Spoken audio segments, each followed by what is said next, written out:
It's an honor to share the table with Shadeen, Faduma, and Lloyd and their experiences, and thank you, Minaj, and everyone at my Volcans for an invitation.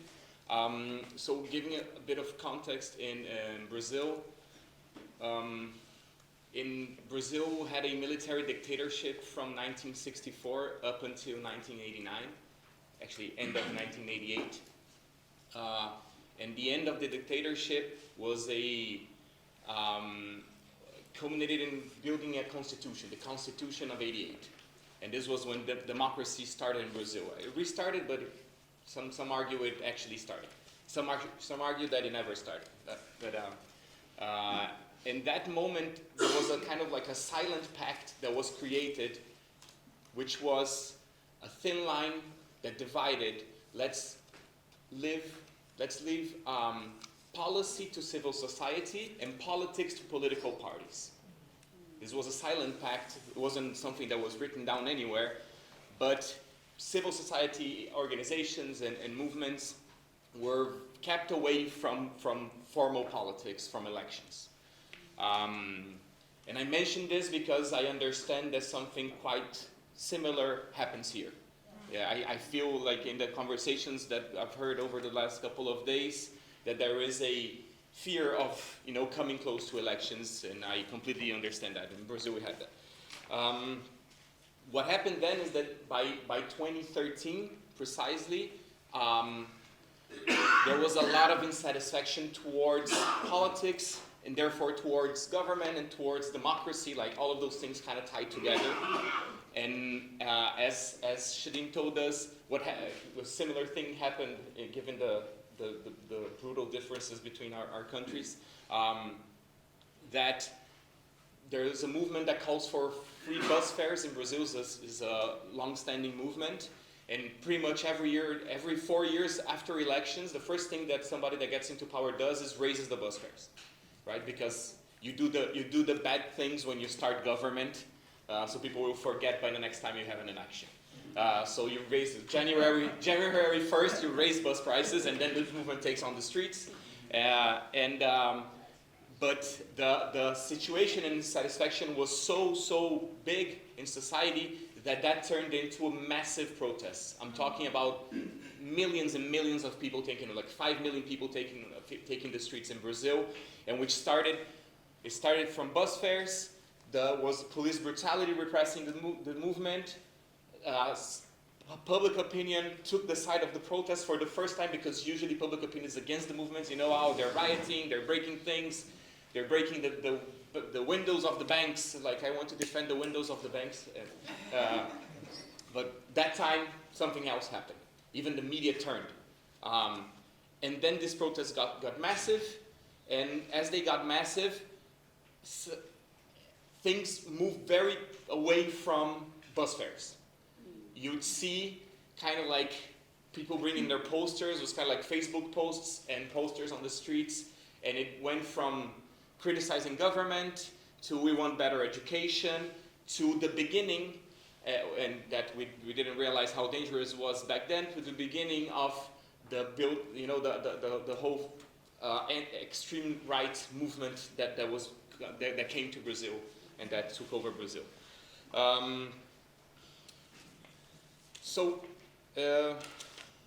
That at that moment, we in civil society, since we were not looking too much at this, and we're focusing on formulating policy and mobilizing our communities, this was out of our radar a little bit. All of us were surprised. And so from that moment on, there was this movement to start questioning that division between let's leave politics to the politicians.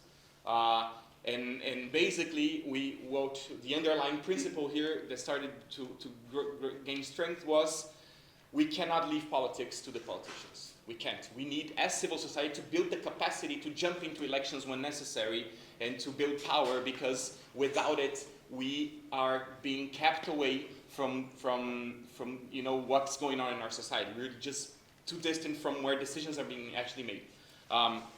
And so when we did that, we started basically trying to understand that there was a possibility to build a new progressive force in Brazil. You have the Workers' Party in Brazil, was a humongous party, it's the biggest party in Latin America, and it's it's done amazing things, but at the same time, it's a lot to criticize it for. And basically, we saw this opportunity, and what we started doing is just let's train people to become candidates. Let's train actives. Let's get this room of people, and we literally had meetings like this, like, who here has the guts to be a candidate? Which is a very uncomfortable question. And I'm gonna live it hypothetically here for you. But we did that, and we started building upon that, and we saw this opportunity to jump into that, you know, like to erase that thin line that divided policy and politics.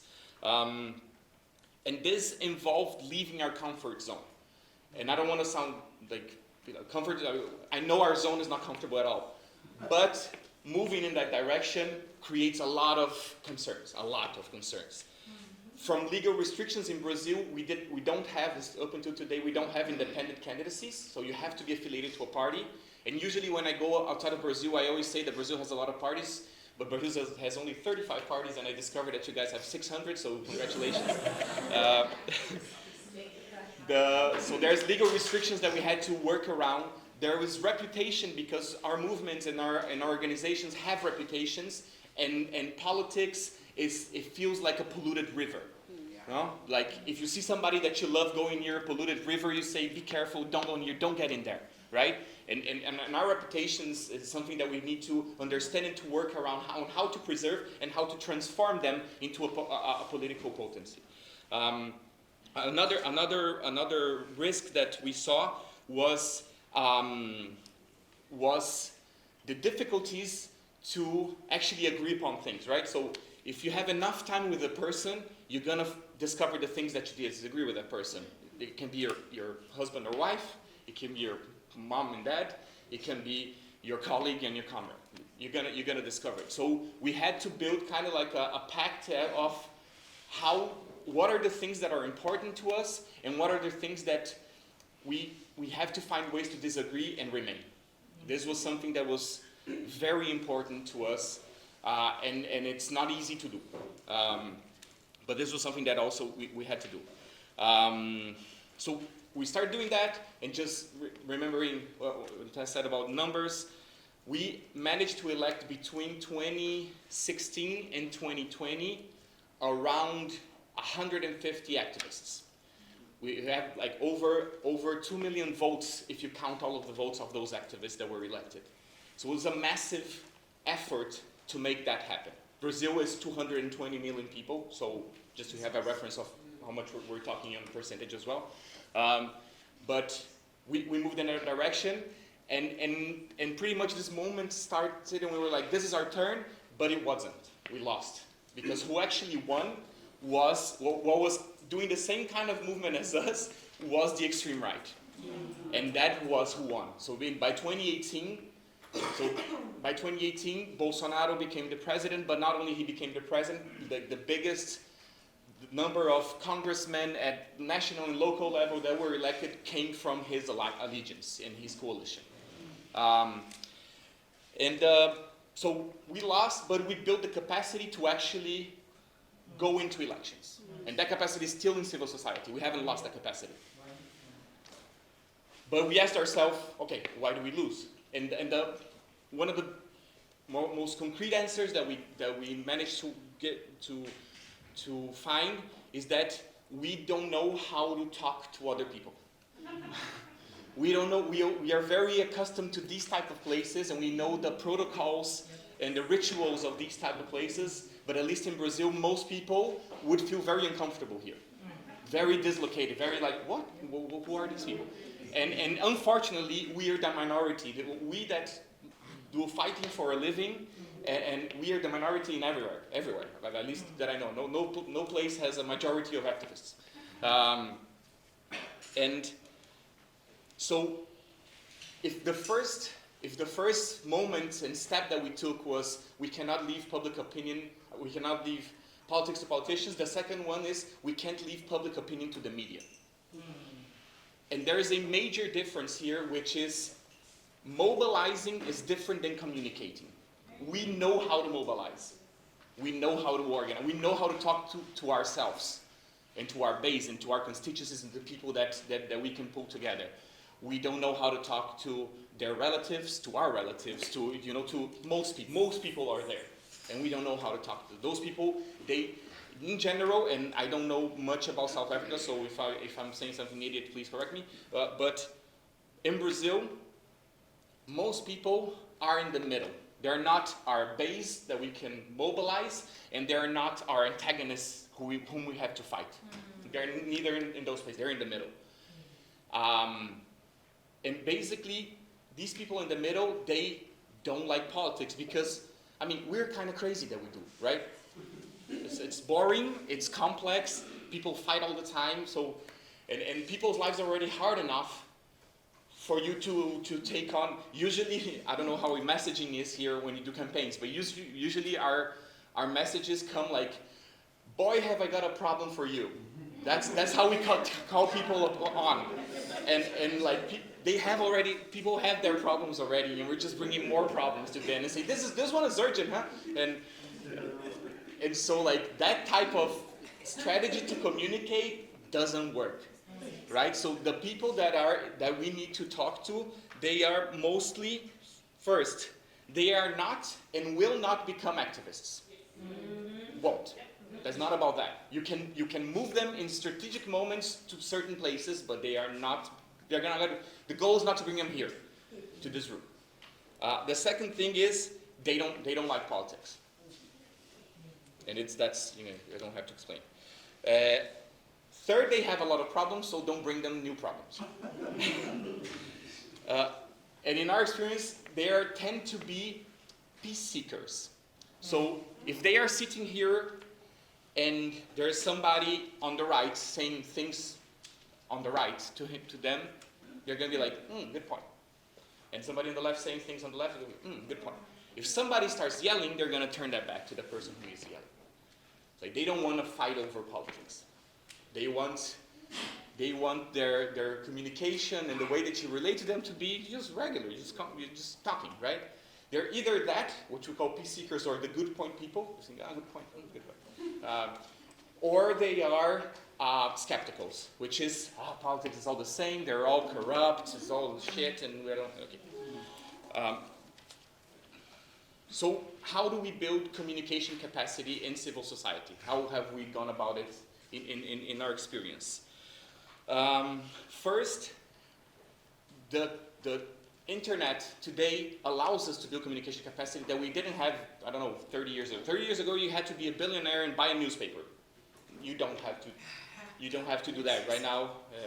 So doesn't mean that you can just, there's work to do, but there's possibility. It is more open than it was years ago. The best two practices that we've discovered to reach and talk to people is, first, meet people where they are, and second, talk politics without talking about politics. Meet people where they are is, people they don't go after information they don't like. We have a lot of information today, like on your cell phone, you're like, right? So you're just seeking for the information that you want. So for instance, in Brazil, when we did research and polling to understand who were the people that were persuadable during the elections and that we could push away from Bolsonaro, those people were mostly, for instance, women, young people, working class, and evangelicals, right? When we polled on women and asked them, when you go online, what type of content do you consume? A lot of women answered us by saying, I consume entertainment news and celebrity gossip. So what we did was we started buying a bunch of pages that talk about celebrity gossip. A bunch of, like a profile on Instagram called Glamorous Gossip that has 100,000 followers. I bought that profile, and it's not like the next day I was like, nah, Bolsonaro is a genocide, because even though he is, that doesn't work to talk to those people. What we do there, and then it's talking politics without talking about politics, is what we call putting broccoli in the rice. I don't know the culinary equivalent here, but I have 2 small kids, and if they don't want to eat broccoli, you chop the broccoli and you put it in the rice, and then it's rice. Okay, so I get that page, and then I started, it's celebrity gossip, celebrity gossip, celebrity gossip, and it's not, the bill is passed in Congress, and, oh, my time's up. Very violent. You keep going. I talk a lot, as you may, so yeah, please stop me. So, celebrity gossip, celebrity gossip, celebrity gossip, and then a print of an artist saying something about Bolsonaro, and then we would make a conversation in social media like, ha ha ha, what do you think about what she said? And then a conversation would start, but you do this in a massive scale. You do this in like hundreds of pages, thousands of posts a day to make this communication. Sure. While we were doing this, we were also doing things in WhatsApp, which is a different idea, and I can give more examples because my time is done. I think just to finish here, I think I want to reinforce the opportunity that I think today the commentaries that we started, they were commentaries of coffee, right? And as I'm somebody that is not from here and I'm leaving in a couple of days, I can be optimistic and say sometimes we take for granted what is sitting right in front of us, and I think you're building what is here is a very good possibility of construction and building capacity. And as Professor Friedman said, he said that in the context that is going to come, whose voices are going to be heard during once eventually the ANC doesn't have majority and it doesn't have the capacity to make all decisions by themselves. And I think there's opportunity for civil society voices to be heard. And to civil society voices to be heard, you have to blur that line between policy and politics and jump into public opinion without losing the capacity to connect to the communities that you represent.